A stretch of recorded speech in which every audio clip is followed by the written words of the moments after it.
day 3 of our employability unit module, and we did a big exercise on something that was called the balloon couch, which was quite a fun one. So we were basically asked to bring, well, we were told to bring 50 balloons, but then the brief said 25, so don't know what happened there. And we were told to construct a balloon couch as a group, and we split the individual roles up. I was in a group with Sam, Matthew and Joanne and myself, and we were tasked with building this balloon sofa, and we had a set of criteria of how to build it. We were told that it had to have an armrest. If any of the rules were broken, that a balloon would be popped. Luckily none of ours were popped because we were good, and we were only allowed to do one of the following roles, which was inflate balloons in construction. But before doing that, we had to submit a plan to the person that was taking our class, who was Steve, for the first half, because Bruce was doing some other stuff. So we were doing that together. We built a balloon couch up. It looked quite weedy at the time, but actually it did last for the 30 seconds, so we won that one. You can see a picture here, and that's us. It's Matthew sitting on the sofa and winning. So yeah, in all, everybody managed to get their sofa to last for 30 seconds, although I do think that Alex's sofa did pop while he was sitting on it, but I don't know, I wasn't the one that made the rules up. So it was a really good icebreaker kind of exercise. Lots of fun. We all appear to have got on with it and did our parts. I did my role, everyone else did their role. To that effect, we didn't have any balloons popped, so it was a good result. We felt, as a negative for our team, that leadership might have been a better way of sorting it out. And we noticed that the other teams had the team leader, but we worked together well as a team without the need of someone leading us. So that was quite good. And a positive bit about R1 was that we risk assessed it, and we let me have a look. We demonstrated negotiation and considered differentiation. And what we meant by differentiation was people that, like myself, who was quite a big gentleman, who would sit on the balloon and they would all pop. Other bits, as such as someone having asthma on our team, so they couldn't blow the balloons up. Luckily we did use a pump, but you know, it's considering those kind of things. And the risk assessment was basically looking and making sure that no one had any sharps on them when they were going to sit on the sofa. And our negotiation, like I said, we worked together very well anyway, so the negotiation was already there. So that was the positive bits on our side. And you can see from that just that exercise has a lot of different kind of skills and qualities you would need when you're in employment. So negotiation, lots of different soft skills was the term that was used by Steve. Timekeeping, we had to do it within 15 minutes, allocation of roles, negotiation was R1, leadership. It had loads of different kind of bits that came from it, and it is a really good tool for teaching employability skills, for sure.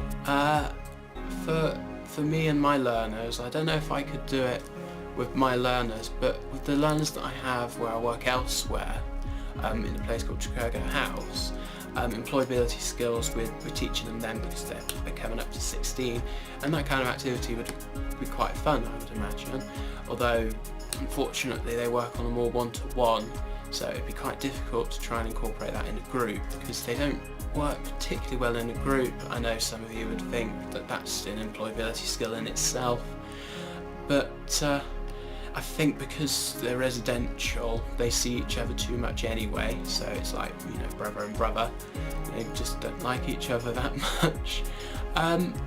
But you know, if I was to ever teach in an FE setting, that kind of thing would be good as like an introduction for the course, for an induction week. Yeah, it would be quite a good little icebreaker, I'd say. We were also given, it was at the beginning and at the end by Bruce, and at the beginning by Steve, these little words. I think mine was professionalism, or just professional, and we had to incorporate it into a sentence from last week. I found it really difficult myself, because I didn't know how I could use that word. But at the end, what Bruce did is he gave the 4 groups the words, and we had to come up with our own sentence of how today's session went. And I think we got creative, or creativism, or something like that, and we incorporated that into a sentence. And that's again, that's a nice little card game where you can get your learners to come up with a sentence, a bit of a recap as well. Quite a nice one, and I suppose it would show soft skills because you're able to reflect back and think about past events and past sessions. So yeah, I think that was quite a good little exercise. I haven't got anything to show from that one, but as Bruce said, it took him, you know, 10 minutes to cut up the cards and put them in an envelope, and then he handed them out. Easy little exercise.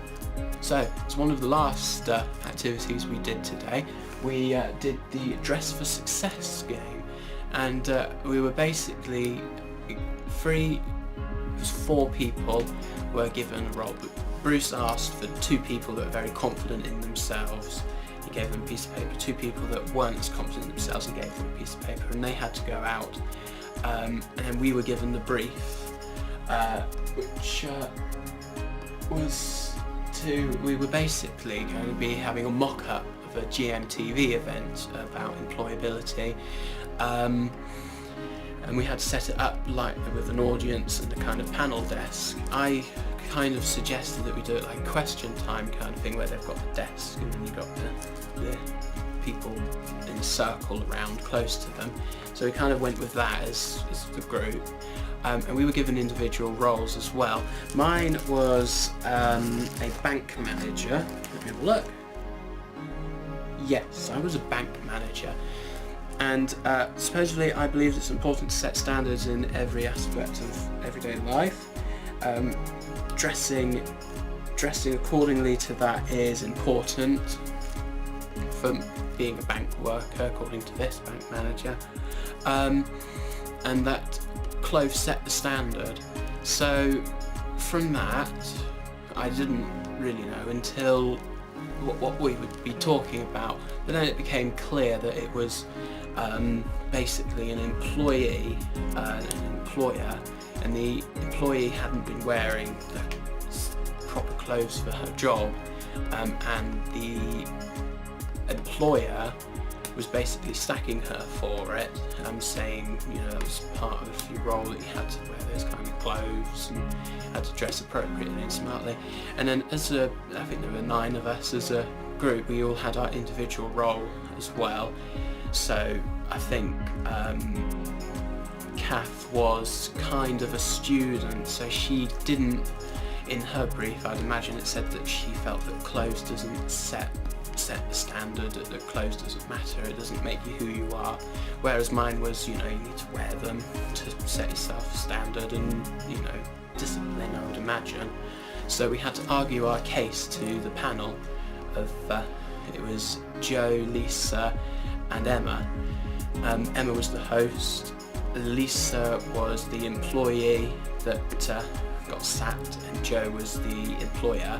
We also had Hayley, who was the producer kind of person, who was going around making sure that everything was going fine. So everyone played their role accordingly, and we basically debated the issue and came up with a solution with it. And again, that's quite a difficult one, especially for Hayley, who had to try and direct against a stronger person like Emma. So for Hayley to be able to kind of get that going and keep it up, that requires a lot of skill, and with that can be translated into employability, soft skills, and then just employment in general. So the role play was really good, and how I could use it with my learners, I couldn't use it with my current learners, but if I was to ever again teach in a college, it'd be quite a good one to maybe role play a customer that has a difficulty with their computer when the technician had worked on it, and then maybe look through it and have the individual roles much like that one, and then just see how people could deal with it, and that would help again build the soft skills required to be to have employability skills. So I'm mentioning soft skills quite a bit. I think the session that we just had kind of highlighted it a bit more for us. So from all of the exercises we had, the main soft skill that I would pick up on was problem solving. So for example, with the couch, we had to solve how to make the couch so it wouldn't pop if someone sat on it. With the role play, it was solving a problem in itself and coming up with a reasonable argument as well for it. So yeah, as a soft skill for those ones, in all, I think problem solving would best describe all of them. And next week, I'm not exactly sure what we're going to do, but I think having our questionnaires back, we are going to deliver our icebreakers that we've developed as a group, and hopefully we should be able to do that within the 10 minutes that we were given. So yeah, hopefully it will be good next week. Cheers, thank you for listening.